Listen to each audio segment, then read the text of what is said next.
പ്രിയപ്പെട്ട സുഹൃത്തുക്കളെ, നിങ്ങൾ ഒരുപക്ഷെ ശ്രദ്ധിച്ചിട്ടുണ്ടാവും, ഞാൻ ഈ പ്രതിപക്ഷം യൂട്യൂബ് ചാനലിൽ ഒരു ഉന്നതനായിട്ടുള്ള പോലീസ് ഉദ്യോഗസ്ഥനെ കുറിച്ച് നിരന്തരമായി വീഡിയോകൾ ചെയ്യുന്നുണ്ട്. ആ വീഡിയോകൾ ഞാൻ ചെയ്യാൻ കാരണം അയാളൊരു ഭരണഘടനാതീത അധികാര കേന്ദ്രമായി തുടരുന്നു എന്നുള്ളത് കൊണ്ടാണ്. ഞാൻ ഈ വീഡിയോ ചെയ്യുന്ന ഈ പ്രവർത്തനം വീഡിയോ ചെയ്യലിൽ മാത്രം ഒതുക്കി നിർത്താതെ ബഹുമാനപ്പെട്ട കേരള ഹൈക്കോടതിയിൽ ഈ വിഷയവുമായി ബന്ധപ്പെട്ട് പോകുന്നതിനെ കുറിച്ചിട്ട് ഗൗരവമായി ഞാൻ ആലോചിച്ചുകൊണ്ടിരിക്കുക.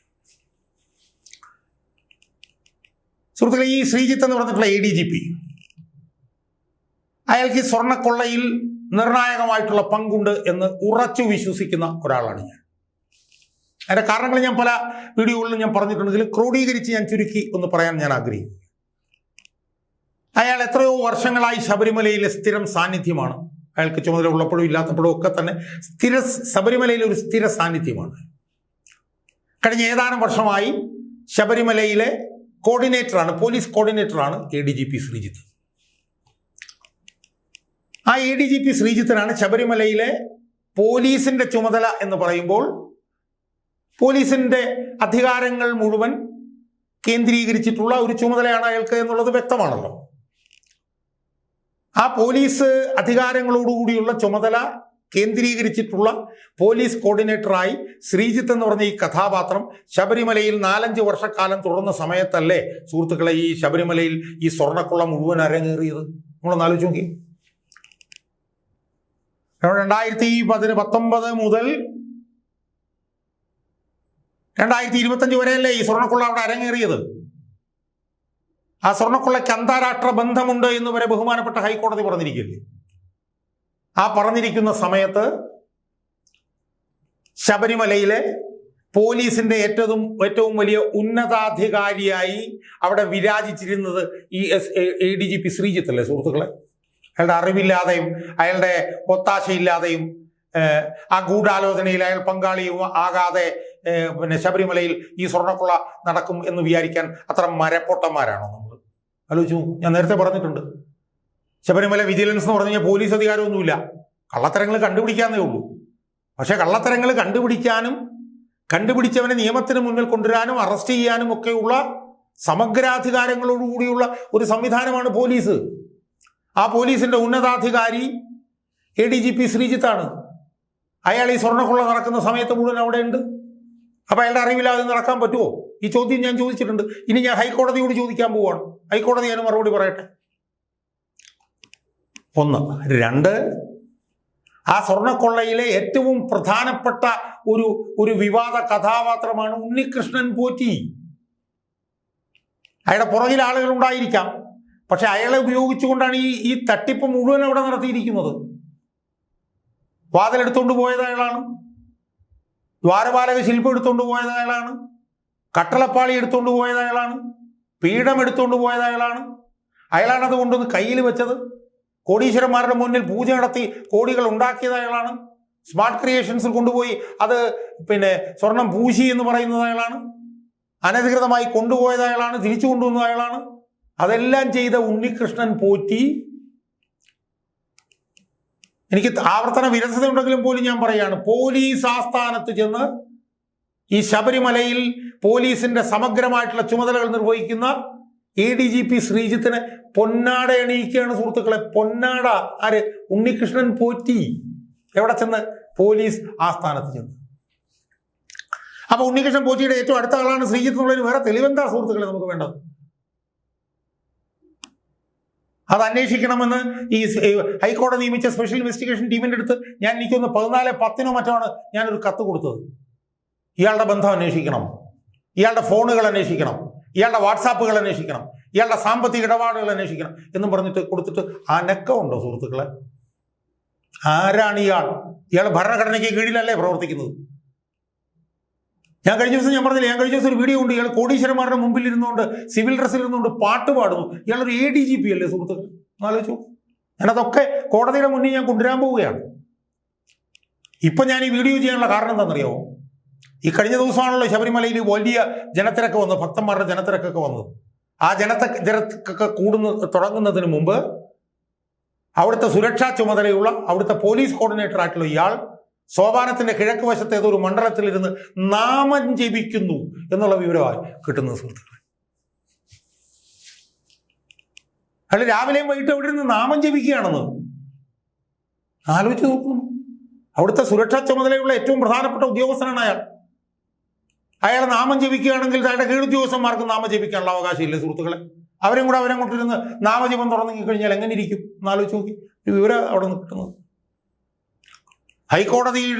ഹൈക്കോടതി ശബരിമലയിൽ ഒരാൾക്കും ഒരു VIP പരിഗണനയും പാടില്ല എന്ന് പറഞ്ഞിരിക്കുന്ന സാഹചര്യത്തിലാണ് ഈ ADGP ശ്രീജിത്ത് അയാൾക്കുള്ള സമഗ്രാധികാരം ഉപയോഗിച്ച് അവിടെ ഇരുന്ന് നാമം ജപിക്കുന്നത്. ആലോചിച്ച് നോക്കും. ഏതോ പുസ്തകം തുറന്നു വെച്ചിട്ട് ഭയങ്കര നാമജപമാണെന്നാ പറയുന്നത്. പോലീസ് എന്ന് പറഞ്ഞൊരു മതേതര സേനയല്ലേ? ആ മതേതര സേനയിൽ പോലീസ് എന്ന് പറഞ്ഞ അധികാരം ഉപയോഗിക്കാൻ സർക്കാർ വിട്ടിരിക്കുന്ന ഒരു പോലീസ് ഉദ്യോഗസ്ഥൻ ഒരു തീർത്ഥാടന കേന്ദ്രത്തിൽ ഇരുന്നുകൊണ്ട് നാമം ജപിക്കുക എന്ന് പറയുന്നത് നിയമവിരുദ്ധമല്ലേ സുഹൃത്തുക്കളെ? അത് അയാളുടെ വീട്ടിലല്ലേ അയാൾ ചെയ്യേണ്ടത്? അയാൾ ശബരിമലയിൽ ഇരിക്കുമ്പോൾ അയാൾ ഡ്യൂട്ടിയിലല്ലേ 24 മണിക്കൂറും? അതിനിടയിൽ അയാൾക്ക് ഇങ്ങനെ ഇരുന്ന് നാമം ജപിക്കാൻ കഴിയുന്നു. ഏറ്റവും വലിയ രസകരമായിട്ടുള്ള കാര്യം എന്ന് വെച്ചാൽ ഇയാൾ ഇങ്ങനെയൊക്കെ ചെയ്തുകൊണ്ട് ഒരു മാധ്യമങ്ങളും ഇത് വാർത്തയാക്കുന്നില്ല. ആലോചിച്ച് നോക്കൂ. ഈ നിയമവിരുദ്ധ പ്രവർത്തനം ഇയാളിൽ നിന്ന് വരുന്നത് ഒരു മാധ്യമങ്ങളും വാർത്തയാക്കുന്നില്ല. ഉണ്ണികൃഷ്ണൻ പോറ്റി DGP ഓഫീസിൽ വന്ന് ഈ ശ്രീജിത്ത് എന്ന് പറഞ്ഞ പോലീസ് ഉദ്യോഗസ്ഥന് പൊന്നാട അണിയിച്ചത് ഒരു മാധ്യമ പ്രവർത്തകനും വാർത്തയല്ല. ഇനി എന്തോന്നും മാധ്യമ പ്രവർത്തനമാ എൻ്റെ മാധ്യമ പ്രവർത്തകരെ നിങ്ങൾ ഇവിടെ നടത്തിക്കൊണ്ടിരിക്കുന്നത്? മുരാരി ബാബു മുള്ളാൻ പോയതും കക്കൂസി പോയതും വാർത്തയാക്കുക, എൻബാസുവിനെ ചോദ്യം ചെയ്യുന്നു ഇതാണോ നിങ്ങളുടെ ജോലി? എന്താണ് നിങ്ങൾക്ക് ADGP ശ്രീജിത്തുമായിട്ടുള്ള അനധികൃത ബന്ധം? ജനങ്ങൾക്കറിയണം, മാധ്യമപ്രവർത്തകരെ ജനങ്ങൾക്കറിയണം. ഇപ്പം ഞാൻ നോക്കുമ്പോൾ മാതൃഭൂമി ചാനലിലാണെന്ന് തോന്നുന്നു പറയുന്നത് എന്താ, അവിടെ ആയിരക്കണക്കിന് ഭക്തന്മാര് അവർക്ക് തൊഴാൻ കഴിയാതെ ആയിരക്കണക്കിന് ഭക്തന്മാർ തിരിച്ചു പോകുന്നുണ്ട്. അപ്പം ഞങ്ങളത് റിപ്പോർട്ട് ചെയ്തു. കുറെ പേര് തിരിച്ചു പോയപ്പോൾ റിപ്പോർട്ട് ചെയ്ത ഉടനെ തന്നെ ADGP ശ്രീജിത്ത് ഞങ്ങളെ വിളിച്ചു. എന്നിട്ട് ഫോൺ ചെയ്തിട്ട് അവരെ തിരിച്ചു വിളിച്ചു. അവരെല്ലാം തൊഴുതിട്ട് തിരിച്ചു പോകാവൂ എന്ന് പറഞ്ഞു. നാണമുണ്ടോ മാധ്യമപ്രവർത്തകർ? നിങ്ങൾ എന്തൊരു ഉളുപ്പില്ലായ്മ, ലജ്ജയില്ലായ്മയാണ് നിങ്ങൾ ചെയ്തുകൊണ്ടിരിക്കുന്നത്. 100 കണക്കിന് ഭക്തന്മാരല്ലേ പോയിക്കൊണ്ടിരിക്കുന്നത് തൊഴാൻ കഴിയാതെ. ആ വീഴ്ച മുഴുവൻ ഉണ്ടാക്കിയത് പോലീസല്ലേ? പോലീസിന്റെ വീഴ്ചയല്ലേ അവിടെ നടന്നത്? ആ വീഴ്ച ചൂണ്ടിക്കാണിക്കുന്നതിന് പകരം ഞങ്ങൾ ഇങ്ങനെയൊക്കെ വാർത്ത കൊടുത്തു. ഉടനെ ADGP ശ്രീജിത്ത് വിളിച്ചു. അസംബന്ധമല്ലേ ഇതൊക്കെ? ഇതാണോ മാധ്യമ പ്രവർത്തനം?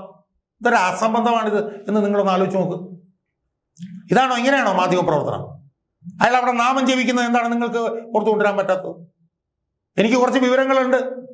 ചില മാധ്യമ പ്രവർത്തകർക്കൊക്കെ അയാൾ കൈവിട്ട ചില കാര്യങ്ങൾ ചെയ്തു കൊടുത്തതിന് പാരിതോഷികം എന്നുള്ള നിലയിലാണ് അയാളെ നിങ്ങൾ വെള്ളപൂശുന്നു എന്നുള്ള ചില വിവരങ്ങളുണ്ട്.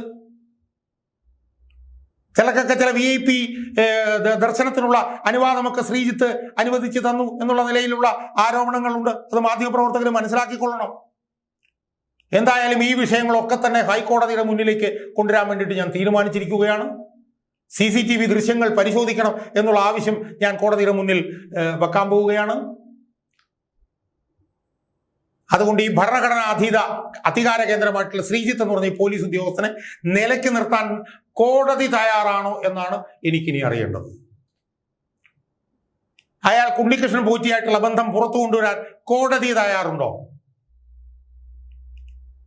അയാളുടെ ഓഫീസിൽ വന്ന് ഉണ്ണികൃഷ്ണൻ പോറ്റി എന്തുകൊണ്ടാണ് പൊന്നാടയാളെ അണിയിച്ചത് എന്നത് സംബന്ധിച്ച് സത്യം തെളിയിക്കാൻ കോടതിക്ക് തയ്യാറുണ്ടോ? എനിക്കെന്നുള്ള ചോദ്യം ഞാൻ ഈ കോടതിയോടാണ് ചോദിക്കാം. അയാൾ നാമം ജപിക്കുന്നു. ഇതെന്താണിത് എന്നാലോചിച്ച് നോക്കും. നമ്മൾ ഈ തിരിച്ചൊന്നാലോചിച്ച് നോക്കി. ഒരു മുസ്ലിം ആരാധനാലയവുമായി ബന്ധപ്പെട്ടുകൊണ്ട് ഒരു വലിയ ആളുകൾ കൂടുന്ന സ്ഥലത്ത് ഒരു ഉന്നതരായിട്ടുള്ള പോലീസ് ഉദ്യോഗസ്ഥൻ അവിടെ ചെന്നിരുന്ന് മുസ്ലിങ്ങളുടെ എന്തെങ്കിലും അവരുടെ ഖുറാനിൽ നോക്കി വായിക്കുകയോ എല്ലാം ചെയ്യുമായിരുന്നെങ്കിൽ എന്താകുമായിരുന്നു ഇവിടുത്തെ അവസ്ഥ? പാടുണ്ടോ? മതേതരമല്ലേ ഈ സേന എന്ന് പറയുന്നത്? അപ്പൊ ഇയാൾ ഇതെല്ലാം നിയമം ലംഘിക്കുന്നത് സംബന്ധിച്ച് കോടതിക്ക് എന്ത് പറയാനുണ്ട് എന്ന് ഞാൻ കോടതിയോട് നേരിട്ട് തന്നെ, ഞാനൊരു അഭിഭാഷകനും കൂടിയാണല്ലോ, ഞാൻ കോടതിയോട് നേരിട്ട് തന്നെ ചോദിക്കാൻ പോവുകയാണ് എന്നുള്ള ഒരു കാര്യം എൻ്റെ പ്രേക്ഷകരെ അറിയിക്കാൻ ഞാൻ ഈ അവസരം ഉപയോഗിക്കും.